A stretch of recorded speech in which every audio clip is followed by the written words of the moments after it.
Hi, KV. It's time to start our new Magic Treehouse book, number 24, Earthquake in the Early Morning by Mary Pope Osborne. Chapter 1, Tweet Tweet. Jack sat up in bed. He stared out his window. The sky was dark gray.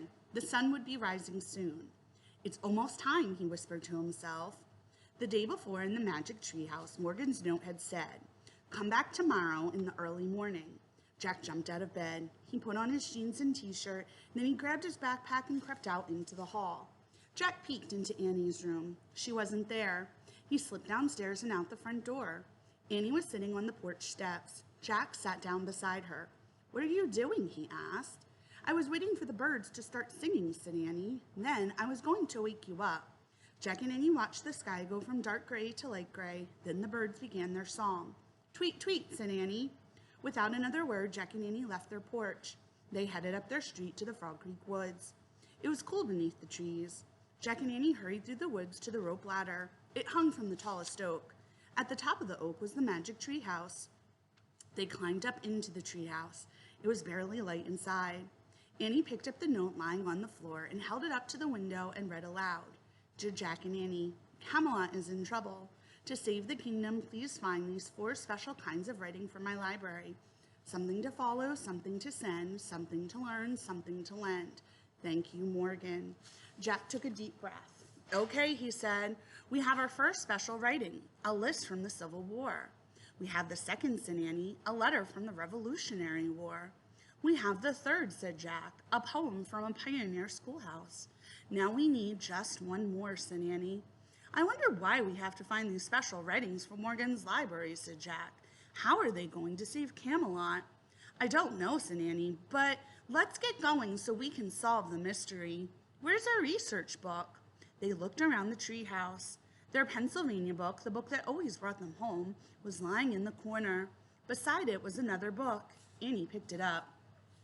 "This is it," she said softly. She showed the book's cover to Jack. It said, "San Francisco, California, 1906. "California," said Jack. "I've always wanted to go to California." "Me too," said Annie. She laughed. "I guess I told Miss Neely the truth after all." "Yeah," said Jack, smiling. The Magic Tree House had taken them to a pioneer school in their last adventure. There, Annie had told the teacher, Miss Neely, that they were on their way to California. Annie pointed at the cover of the California book. "We really wish we could go there," she said. The wind started to blow. The treehouse started to spin. It spun faster and faster. Then everything was still. Absolutely still. Chapter 2, Thunder Under the Ground. "Nice clothes," said Annie. Jack opened his eyes. Annie was wearing a blue and white dress with a big sailor collar and white stockings. Jack was wearing brown knee-length pants, a jacket, a cap, and a tie. His backpack had become a leather bag. He and Annie both wore short lace-up boots.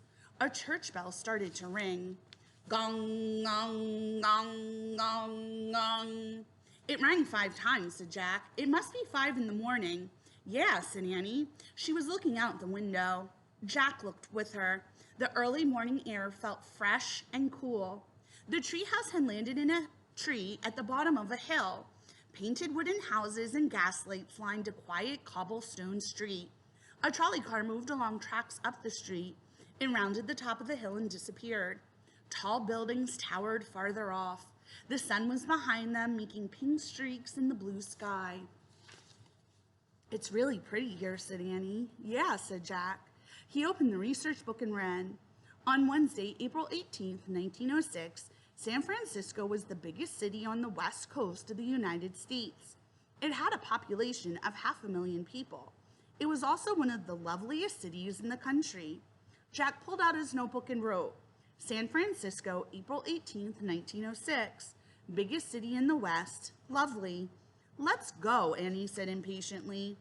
Jack looked back at the book. He wanted to learn more. "Now," said Annie. She took the book and notebook away from him and put them into his leather bag. "Let's not waste any more time." Annie left the treehouse. "Doing research is not wasting time," Jack called after her. But he slung his bag over his shoulder and followed Annie down the rope ladder. When they had both stepped onto the grass, Jack looked around. "Where to?" he said. "Anywhere," said Annie. "Let's just explore and see the sights. We can be tourists. Okay, said Jack, but don't forget we have to find the writing for Morgan's library. They started up the cobblestone street.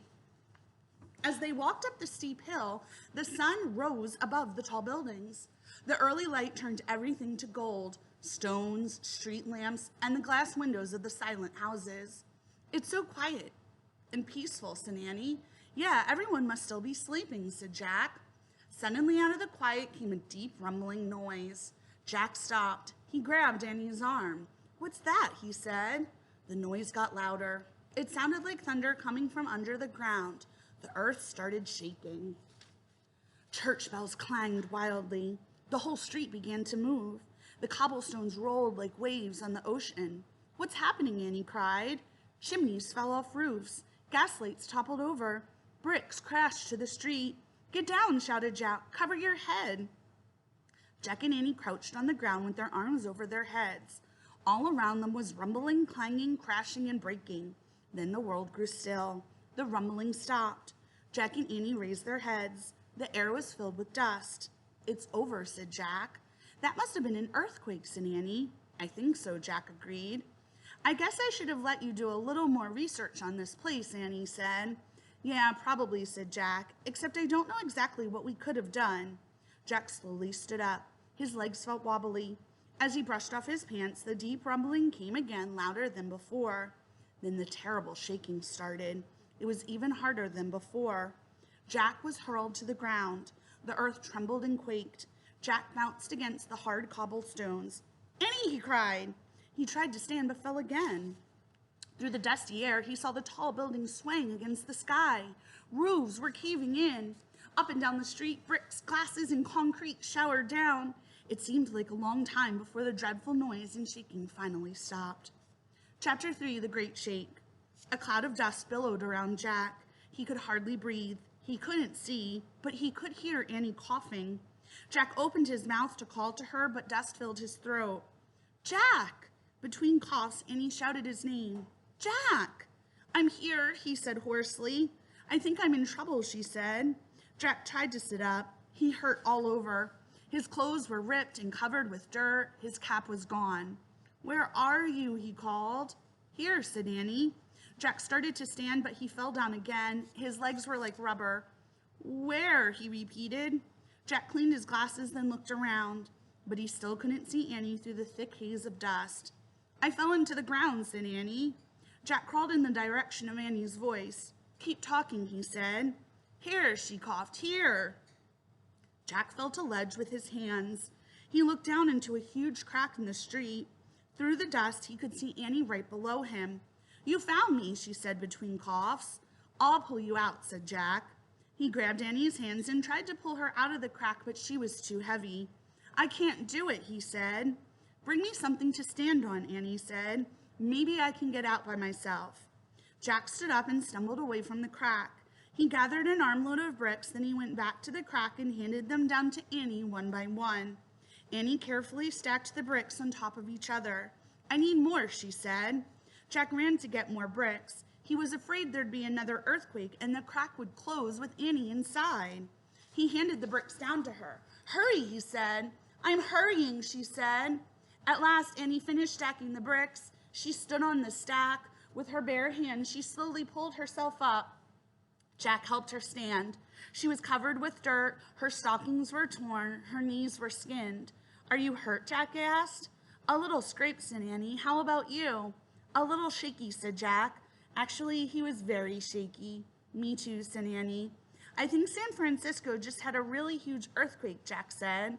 He coughed. His throat was clogged with dust. Annie coughed too. What's the book say? She said. Jack pulled his research book out of his leather bag. His hands were trembling. He could hardly turn the pages.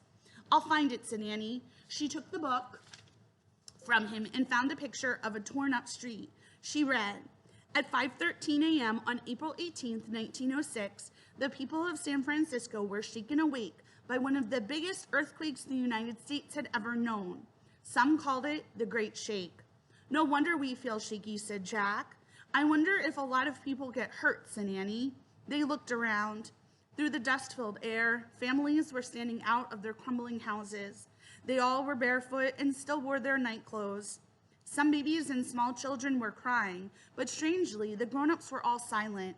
They just stared at the torn-up street and crumbling houses. "Everyone must be in shock," said Annie.